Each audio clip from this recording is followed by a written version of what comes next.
The topic is targeted financial sanctions. No? Now, the question is, ano ho ba yung targeted financial sanctions? In the Philippines, dalawa lang po yan, eh. Freeze and prohibition. No? For recovered persons that are holding assets or funds of those who will be designated or those who are designated, the obligation is to freeze. Now, it carries also with it a prohibition against everybody not to deal with those who are subject of the sanctions. Kasi, if, for example, let's say, lumabas yung pangalan ni Arnold Prane, tapos pinraise ninyo, so hindi ko ma-access yung aking account, no? Pero pwede naman ako magsanla. Pwede ko ibenta yung aking sasakyan para makakuha ko ng pera. The whole intention, underlying principle and intention of the sanctions is to prevent those who are designated from having access to their funds. Why? Because if they are designated as terrorists, no, ang ano doon is, sabi nga ng aming mga counterpart na FBI, money in the hands of terrorists is money that kills.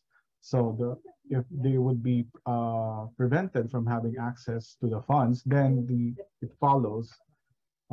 It would generally follow that the terrorist act will be prevented. No. Ngayon, yun naman prohibition. Kung wala yung prohibition, mababaliwala po yung ano. Sandali lang ha, sandali.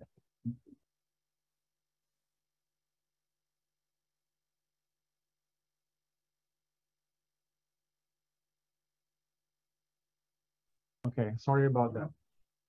Kung wala po yung freeze, no? At kung nandiyan na yung freeze pero wala naman yung provision that prohibits everybody from dealing with the designated person or entity, then mababaliwala po yung freeze order, no? Because they could always go around the sanctions.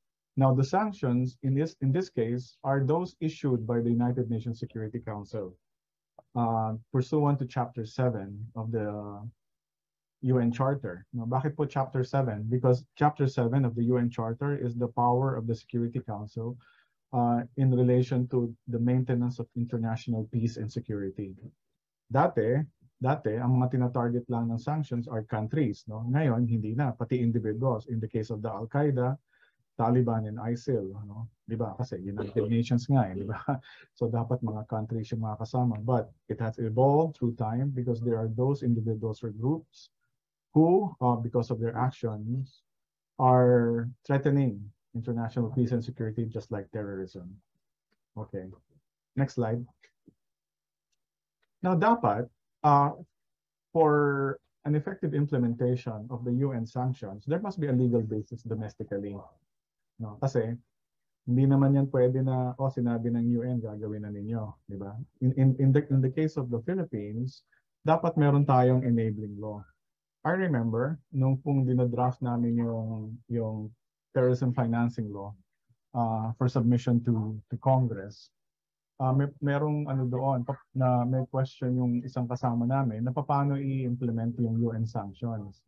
Kasi, di ba, if you are, most of you are familiar with our constitution, nakalagay naman doon na the Philippines follows generally accepted principles of international law which are deemed incorporated into our local law.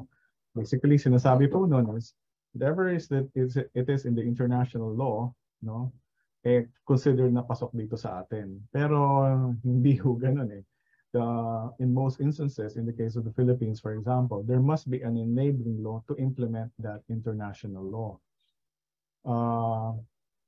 Ngayon, nagkaroon pa ng pagtatalo kami with the consultants, no, taga UNODC, and one was a retired FBI director, deputy director, no, ng FBI. So nagtatalo kami kasi sabi niya, doesn't the Philippines have a UN law? Sabi ko, ano yung UN law? Yun pala, in the US, for example, anything that the Security Council would issue, kaya nilang i-implement agad by simply passing and implementing rules.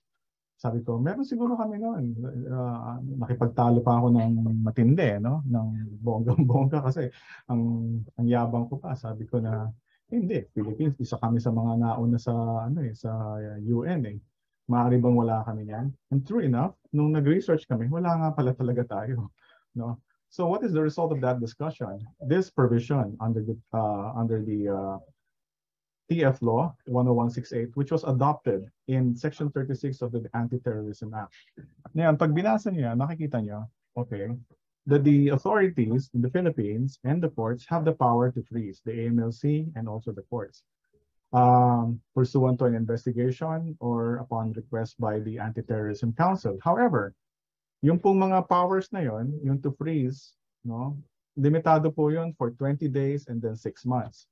So, ang sinabi dito sa third paragraph, no, ng Section 36, counterpart in Section 11 is, even if, no, regardless of whether you have that provision na may 6-month period, if the Philippines will implement a freeze order pursuant to a UN sanction, ang ano ho yan, tawag dito, mas mahaba ang period, no? Mas mahaba ang period. Meaning, instead of going to court, the AMLC will issue the freeze order, no? The AMLC will issue the freeze order. Pagkatapos, the other party may, from 20 days, yung party na affected by the freeze order may petition the court, no? May petition the court to determine the basis of the freeze. Determine the basis. Meaning, tatanungin lang ng court dyan, oh, bakit naka-freeze yung account mo? At sasabihin lang ng gobyerno, designated ho siya. O, tapos na yun. Ang hinahanap ng court dyan is yung kung ano yung basihan kung bakit naka-freeze yung account.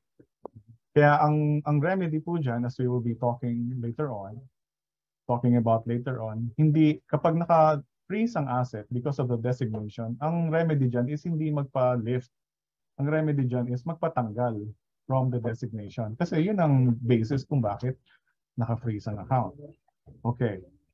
Now,